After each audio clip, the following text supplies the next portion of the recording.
Ok chối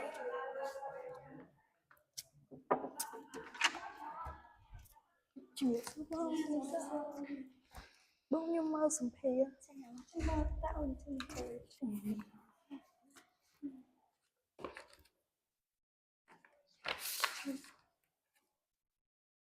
tạo sinh ra năm không ai của bọn chuyện số bóng nhưng nhung chua pan cần thiết mà bị khai của bông spur và chụp bóng riêng nơi sẽ có bị lại chỉ được sa vì để sa đá chỉ để sát nam thì bấy này accounting nó theo ta hát ấy bàn con này trong bạn đặc biệt nơi đầm này ấy là nhung đã khang accounting bóng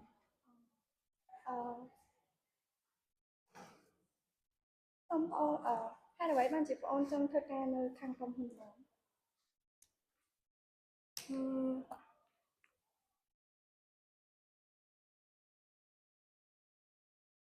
cũng thấy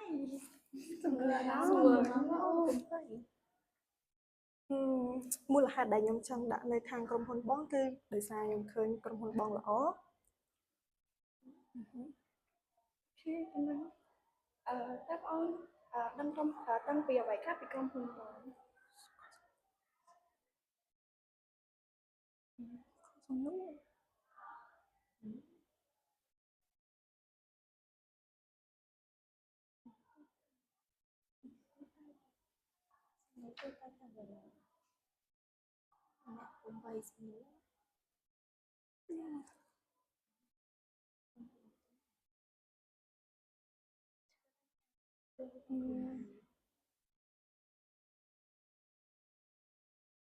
ok anh lớn xong để bị chân nói khăn bảo ôn chuyện này khang nhóm chuyện này sai nhóm cứ sai can tình tình ổn sẽ trên dậy ở gì cho chân mạch sao vậy không cho chân mạch sao đó chuyện này khang cứ chưa xa lại đợt tới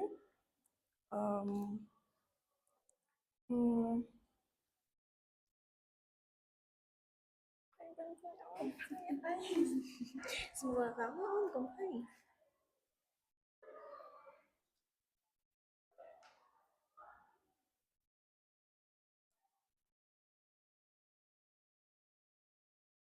đấy chắc ai ông ấy nói xong rồi trong khỏi đáp ôn và sân chìa thơ ca nó không xong viết ba và sân chìa ca nghe nó còn anh cứ tham bạn khăn Ron bàn chẳng bong xong xua một đại con mình cho mùi năng cái này tích bong khơi nhắc không CV bảo con cứ ôn man hiện nơi là Esina chẳng đó trình nhiên cái này thật là tốt thì chắc bong trong xuân tích ra cái này là cái hai pha chia bị sao về accounting á bên đây đừng có chắc bọn accounting nó cứ chia đầm này cá người ca có tra sang thép rồi điệp trong được bài cá hay là vật thuốc rồi bỏ cùng hồn cũng phần này ổn chắc mong trong xua xin được bất ngọt ta on ai của your accounting score ban nào cũng accounting sẽ có nó viên viên general entry posting hay financial statement phần này ổn lắm lớn bong trong xưa ôn ta ở balance sheet trơ balance đau đặc biệt này balance sheetត្រូវគ្នាជាមួយនឹង balance នៅពេលដែល assets ស្មើនឹង liability បូក equity chẳng ôn miên sầm nụ ai xua mà kháng bong bên nhà đó បងតែរយៈពេលប៉ុន្មានដឹងលទ្ធផល ពី3ទៅមក នៅថ្ងៃអូនចាំបងតាក់ទងទៅអូនវិញក្នុងរយៈពេលពី3ទៅមួយអាទិត្យ con chẳng con chỉ đi ăn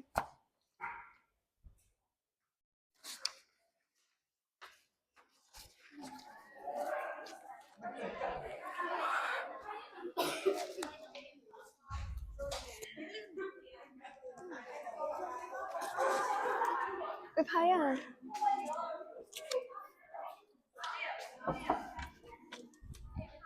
Sắp đây bông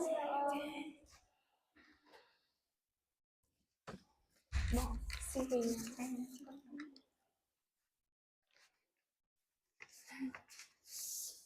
ហើយអត់អូន ហើយបងសុភាលើកដំបូងផង ហើយអូន ជាដំបូងមកសូមណែនាំឈ្មោះបងហើយនឹងពីដំណុកណៃបងបងឈ្មោះមេសុផានីតាធ្វើការនៅធនាគារ Mega Cambodia ហើយបងជា HR អូខេបងឈ្មោះនុកសមារីបងជា HR ខាងបច្ចេកទេសគណនេយ្យបងឈ្មោះអសុណាជា admin ជា HR ចាបង ចុះអូនអាចជួយណែនាំឈ្មោះណែនាំខ្លួនប្រាប់បង ចាបងដំបូងជម្រាបសួរបងម្ដងទៀតខ្ញុំឈ្មោះស៊ីងគឹមសួរមកពីខេត្តបន្ទាយមានជ័យតែបច្ចុប្បន្នខ្ញុំរស់នៅក្នុងទីក្រុងភ្នំពេញទេបងខ្ញុំគឺជានិស្សិតឆ្នាំទី3ផ្នែកគណនេយ្យនៃសាកលវិទ្យាល័យពាណិជ្ជសាស្ត្រ ACDA ហើយបច្ចុប្បន្នខ្ញុំរៀននៅក្នុងឆ្នាំទី3ហ្មងបងជាទូទៅខ្ញុំចូលចិត្តស្រាវជ្រាវអ្វីថ្មីៗដែលតាក់ទងជាមួយនឹងផ្នែកនិងជំនាញដែលខ្ញុំកំពុងតែសិក្សាហ្នឹងបងហើយណាមួយវិញទៀតខ្ញុំគឺជាមនុស្សដែលចូលចិត្តរាប់អានជាមួយនឹងអ្នកថ្មីៗឬក៏អ្វីដែលថ្មីចាបងឃើញនៅក្នុង CV អូនដាក់ពាក្យថា accounting តើចាបងបងចង់សួរថាហេតុអ្វីបានជាអូនចង់ដាក់ពាក្យមុខតំណែងនៅក្រុមហ៊ុនបងបានជាខ្ញុំជ្រើសរើសផ្នែក accounting ហ្នឹងដោយសារណាមួយវាត្រូវជាមួយនឹងជំនាញរបស់ខ្ញុំដែលខ្ញុំកំពុងសិក្សាររាល់ថ្ងៃហ្នឹងគឺផ្នែកគណនេយ្យនឹងឯងបងហើយយ៉ាងវិញទៀតខ្ញុំគិតថាខ្ញុំគឺជាមនុស្សដែលអត់សូវចូលចិត្តមនុស្សអ៊ូអរច្រើនឬក៏ជួបជាមួយនឹងអតិថិជនអីទេបងដូចនេះខ្ញុំដាក់ខាងគណនេយ្យដោយសារតែវានៅក្នុង office ហើយវាអត់ចល័តការងារចុះខេត្តច្រើនញញ៉ៃអីចឹងឯងបងអូនដឹងអ្វីខ្លះពីក្រុមហ៊ុនបងសម្រាប់ក្រុមហ៊ុនបងខ្ញុំបានដឹងតិចតួចដែរបងក្រុមហ៊ុនបងគឺជាក្រុមហ៊ុនឯកជនផ្នែកគណនេយ្យនឹងហ្មងហើយណាមួយវាមានសក្តានុពលខ្ពស់សម្រាប់គណនេយ្យនៅពេលបច្ចុប្បន្ននេះហើយម្យ៉ាងវិញទៀតខ្ញុំសង្កេតឃើញថាក្រុមហ៊ុនបងផ្ដោតលើប្រសិទ្ធភាពហើយនឹងការចំណាយចំណូលបានល្អបងចាត់ចំពោះចំណុចខ្លាំងចំណុចខ្សោយអូនអាចប្រាប់បងដែរ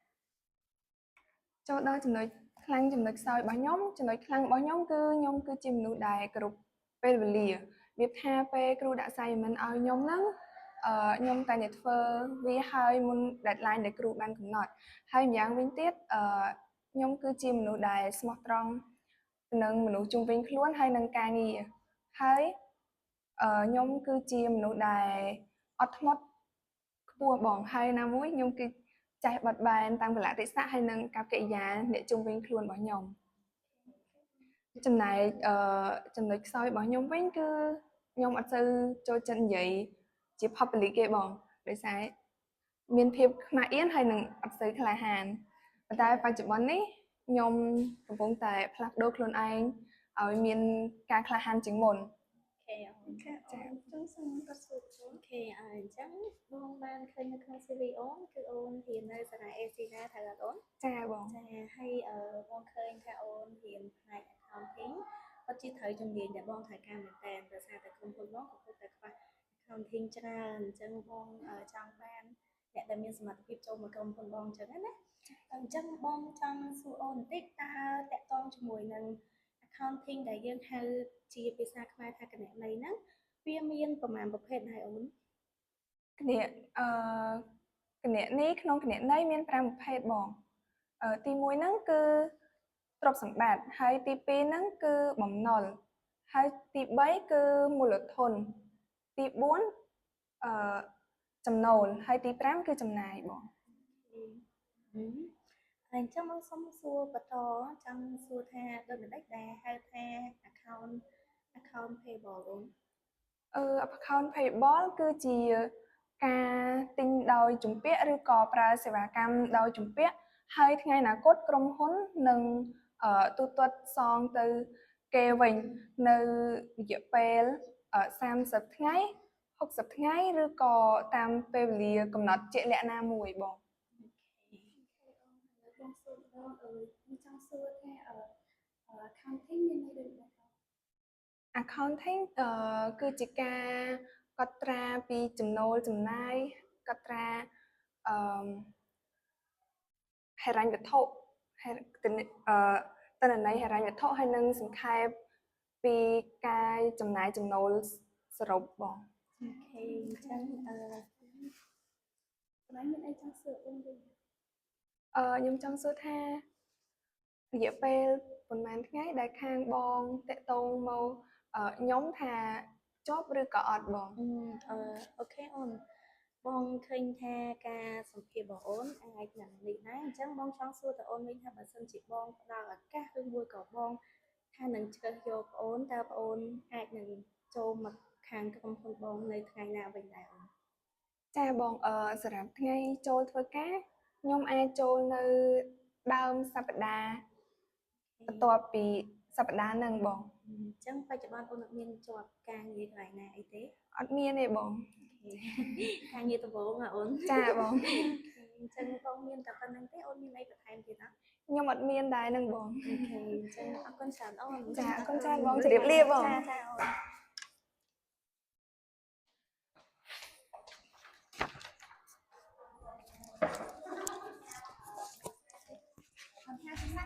អូន មែនភ្លេច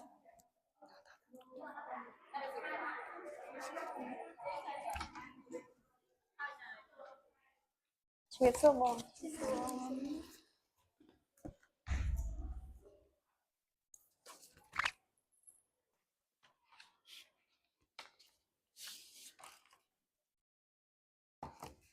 មោះកក្កដាអូន ចាបង ជាដំបូងបងសូមណែនាំឈ្មោះពួកបងពីតួនាទីនៅ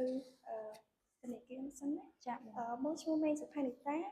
ជាមុខតំណែង HR ធ្វើការនៅធនាគារ Mega Cambodia ចាអូខេបងឈ្មោះនុកសមារីគឺជា HR ខាងបច្ចេកទេស accounting ចាបង សួស្តីបងឈ្មោះសុកណាជា admin នៅក្នុងHR ចាបង សូមបងជួយណែនាំខ្លួនឲ្យពួកបងបាន ជំរាបសួរបងខ្ញុំឈ្មោះសុខាកណ្ដាដាឥឡូវនេះខ្ញុំកំពុងតែសិក្សាឆ្នាំទី3មុខវិជ្ជា accounting អូននៅជាដាក់ពាក្យខាង accounting ហ៎ ចា ចុះហេតុអ្វីបានជាបងចង់ដាក់ពាក្យមុខជំនាញហ្នឹងនៅខាងក្រុមហ៊ុន ដោយសារតែខ្ញុំគិតថា accounting ហ្នឹងជាការងារមួយដែលនឹងនៅមួយកន្លែងដោយសារតែយើងជាស្រីទៅពេលយើង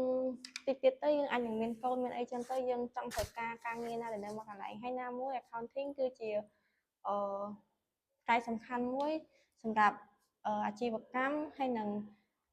ការគ្រប់គ្រងហិរញ្ញវត្ថុ បងសូមដឹងពីចំណុចខ្លាំងចំណុចខ្សោយរបស់អូនដែរ ចំណុចខ្លាំងរបស់ខ្ញុំមានភាពលម្អិត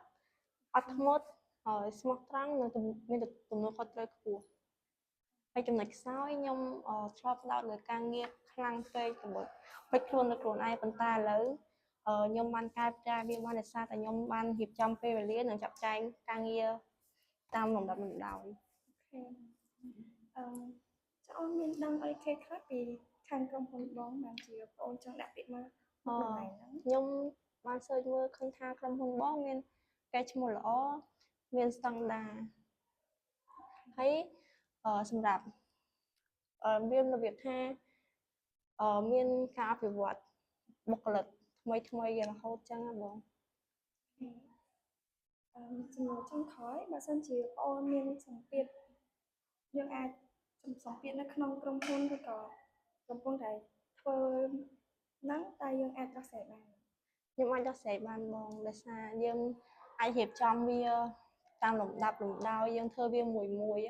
យើងកុំគិតថាអានឹងជាសម្ពាធខ្លាំងពេកយើងត្រូវធ្វើវាម្ដងមួយគ្រប់គ្រងពេលវេលាចា អូខេអញ្ចឹងបងឃើញថាអូនមកពីខាងសាលាអូមិញអូនបានណែនាំពីខាងសាលាដែលអូនបានរៀនណា អត់ទេខ្ញុំសិក្សានៅសាកលវិទ្យាល័យអេស៊ីលីដាបង ពីស៊ីណាអូនបច្ចុប្បន្នអូន រៀនឆ្នាំទីប្រហែលដែរអូន ខ្ញុំរៀនឆ្នាំទី3ឆមាសទី ឆ្នាំទី3ឆ្នាំទី1អូនណា 1ចា ហើយបច្ចុប្បន្នអូនមានការងារធ្វើអត់ បច្ចុប្បន្នខ្ញុំអត់មានការងារធ្វើទេបង អញ្ចឹងបងអូនមកខាងបងនេះការងារដំបូងគឺធ្វើកន្លែងដែរ អត់ទេខ្ញុំធ្លាប់ចុះ intern នៅខាងវរៈបុនធម្មអីដែរ អញ្ចឹងការចូល intern របស់បងអូនហ្នឹងគឺខាងសាលារៀបចំឲ្យ ចា អញ្ចឹងដោយសារតែឃើញបងអូនមកខាងមកសម្ភារខាងបងគឺតកតងជាមួយនឹងផ្នែក accounting អញ្ចឹងបងចង់សួរសំណួរតកតងនឹង accounting ទៅបងអូនបន្តិចចង់សួរបងអូនថាបើសិនជាបងអូនជាអ្នកដែលធានាទិន្នន័យសម្ងាត់ហិរញ្ញបងចង់សួរថាបើសិនជាបងផ្ដល់ឱកាសឲ្យបងអូនតើបងអូននឹងធ្វើបែបម៉េចដើម្បីធានាទិន្នន័យសម្ងាត់របស់ហិរញ្ញវត្ថុក្រុមហ៊ុនបង ចាបងខ្ញុំនឹងគោរពតាមច្បាប់ក្រុមហ៊ុននិងបញ្ចែករំលែកព័ត៌មានរបស់អតិថិជនទៅដល់អ្នកដទៃហើយនឹងខ្ញុំនឹងរៀបចំលេខកូដឬ password សម្រាប់ទិន្នន័យរបៀបទិន្នន័យអតិថិជននីមួយៗ មានអីបន្ថែមអត់អូនអូខេអញ្ចឹងបងសូមសួរបន្តថាបើសិនជាបងអូនរកឃើញកំហុសធ្ងន់ធ្ងរនៅក្នុង report តើបងអូនគួរធ្វើដូចម្តេចដែរ ចាប់បងមកខ្ញុំរកឃើញកំហុសធ្ងន់ធ្ងរក្នុង report ខ្ញុំនឹងស្វែងរកពីមូលហេតុនិងកែតម្រូវវាត្រឹមត្រូវវិញនឹងវាកាត់ដាក់លើភ្លាម អូនឥឡូវបងចង់សួរអូនទៅនឹងគណនេយ្យaccount មាននៅលើម្លេះ account គឺជាដំណើរការកត់ត្រាចាប់ចែងសង្ខេបនិងបង្ហាញពីព័ត៌មានរបស់ហិរញ្ញវត្ថុអស់ហើយបង ចង់មានសំណួរអីចង់សួរពួកបងវិញ អត់ទេបង អត់ចង់ដឹងថារយៈពេលប៉ុន្មានត្រូវបង បងពេលសម្ភាសឲ្យរយៈពេលប៉ុន្មានបានដឹងថាលទ្ធផលយើងចូលក៏ធ្លាក់ ជាធម្មតាបងនឹងជូនដំណឹងឲ្យអូនវិញទៅតាមក្រោយក្នុងរយៈពេលពី3ថ្ងៃទៅ1អាទិត្យ ចាបងអរ អូន គុណបងអត់មានទេបងជម្រាបលាបង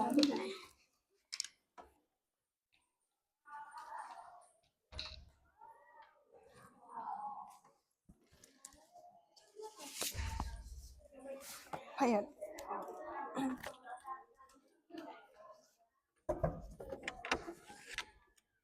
នេះគឺបងជួយកឹមសិនចាបង ហើយ ហើយតិចអូនសាក់គ្នាយើងតា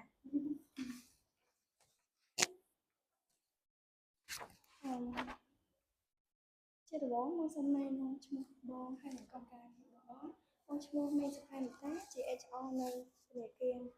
មេហ្គាខាងមុខ សួស្តីអូនបងឈ្មោះណប់សមារីជា HR ខាងផ្នែក accounting ហើយអូនមកឈ្មោះបាយសុណាជា admin ហើយត្រូវជា HR មកចាអូខេអូនចឹងសូមណែនាំឈ្មោះនិងណែនាំខ្លួនប្រាប់ពួកបងបាន ចាបងហើយខ្ញុំជំរាបសួរបងម្ដងទៀតខ្ញុំឈ្មោះខឿនសុខេងហើយជានិស្សិតឆ្នាំទី3ផ្នែក accounting កំពុងសិក្សានៅសាកលវិទ្យាល័យពលិសាយស៊ីរីដា មកចង់សូមថាតើហេតុអ្វីបានជាបងមកដាក់ពាក្យខាងក្រុមហ៊ុនបងហើយដាក់ពាក្យខាងមុខតំណែងអ្វីដែរ ចាបងដោយសារខ្ញុំឃើញក្រុមហ៊ុនរបស់បងជាក្រុមហ៊ុនដែលស្តង់ដារហើយនឹងមានការអភិវឌ្ឍខ្ពស់ហើយខ្ញុំដាក់ផ្នែក account បង សំភ័យសំណួរ ហើយតែដូចរៀងវិញហើយអូន ចុះបងនិយាយពីចំណុចខ្សោយនិងចំណុចខ្លាំង ចាបងហើយសម្រាប់ចំណុចខ្លាំងរបស់ខ្ញុំគឺខ្ញុំជាមនុស្សមានទំនួលខុសត្រូវខ្ពស់ខិតខំប្រឹងប្រែងជំនះគ្រប់ឧបសគ្គទាំងអស់ហើយខ្ញុំជាមនុស្សងាយនឹងចុះសម្រុងក្នុងក្រុមហ្មងបងហើយសម្រាប់ចំណុចខ្សោយរបស់ខ្ញុំវិញគឺខ្ញុំរៀងខ្មាស់អៀនបន្តិចនៅពេលជួបជុំមនុស្សច្រើននិងខ្ញុំត្រូវការចំណាយពេលវេលាច្រើនក្នុងការត្រួតពិនិត្យការងារ សូមគាត់ ចឹងបងឃើញថាស៊ីរីរបស់បងគឺបងមកពីខាងសាលាអេស៊ីណាហើយអត់ ចាបង អូនរៀនឆ្នាំទីប៉ុន្មានដែរ ឆ្នាំទី3បង ឆ្នាំទី3ចិត្តចប់ហើយមែន នៅមួយឆ្នាំទី2 ហើយមួយឆ្នាំជាងទៀតចឹងឈប់វាទី1 ចា អឺចឹងពីមុនអូនធ្លាប់ធ្វើការនៅណាអត់ ធ្លាប់ចុះ intern បង ធ្វើចូល intern ណាចឹង intern ហ្នឹងខាងសាលានេះរៀបចំឲ្យមានអត់ ចាបង ចឹងការ intern របស់អូនហ្នឹងអូនទទួលបានបទពិសោធន៍អីខ្លះ ខាងសាលាដាក់ទៅវគ្គមិនថាបង ហើយចឹងបងចង់សួរសំណួរតាក់ទងជាមួយនឹងគណៈនៃបន្តិចដោយសារតែអូនដាក់ពាក្យខាងបងខាងគណៈនៃអញ្ចឹងណា ចា ហើយបងចង់សួរថាហេតុអ្វីបានជាអូនមកដាក់ពាក្យខាង accounting នៅខាងបង ចាបងដោយសារខ្ញុំមិននៅខ្ញុំដាក់ពាក្យខាង accounting ដោយសារតែនៅជំនាញ accounting ហ្នឹងគឺវាមានភាពថ្លៃថ្នូរមែនតើសម្រាប់នារីដូចខ្ញុំអញ្ចឹងផ្នែក accounting ហ្នឹងគឺវាផ្នែកសំខាន់ហ្មងហើយវាហើយអីខ្លះយើងតើអូន ផ្នែក accounting គឺជាការគ្រប់គ្រងចំណូលចំណាយឲ្យមានរបៀបរៀបរយនិងខ្ញុំចង់ធ្វើ accounting ដោយសារតែខ្ញុំចង់ អូនហើយអូនអាចដកថាមួយ អូនអាចចាប់ដើមឆ្លើយដល់ទៀតហ្នឹងអូនអីទេ ហើយដោយសារតែផ្នែក accounting គឺជាការគ្រប់គ្រងចំណូលចំណាយបានច្បាស់លាស់និងមានរបៀបរៀបរយ អញ្ចឹងបងចង់សួរទៀតថាអូនយល់ដូចបន្តិចដែរចំពោះការងារ accounting